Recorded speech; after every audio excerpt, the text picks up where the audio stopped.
خبر شامل کرتے ہیں راولپنڈی سے۔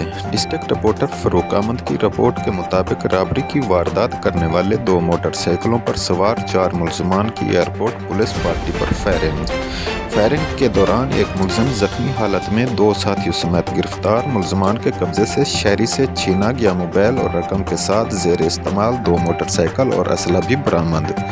ملزمان شہری سے واردات کے بعد فرار ہو رہے تھے۔ پولیس کے تعاقب کرنے پر ملزمان نے فائرنگ شروع کر دی۔ زخمی ملزم کی شناخت اسماعیل جبکہ دیگر گرفتار ساتھیوں کی زین اور علی کے نام سے ہوئی۔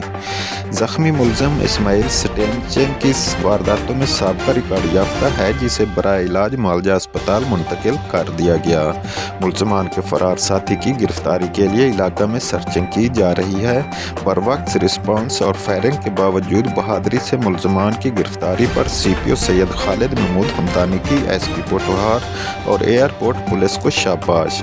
شہریوں کی جان و مال اور پولیس پر حملہ کرنے والوں سے آئینی ہاتھوں سے نپٹا جائے گا۔ سی پی او سید خالد محمود حمدانی۔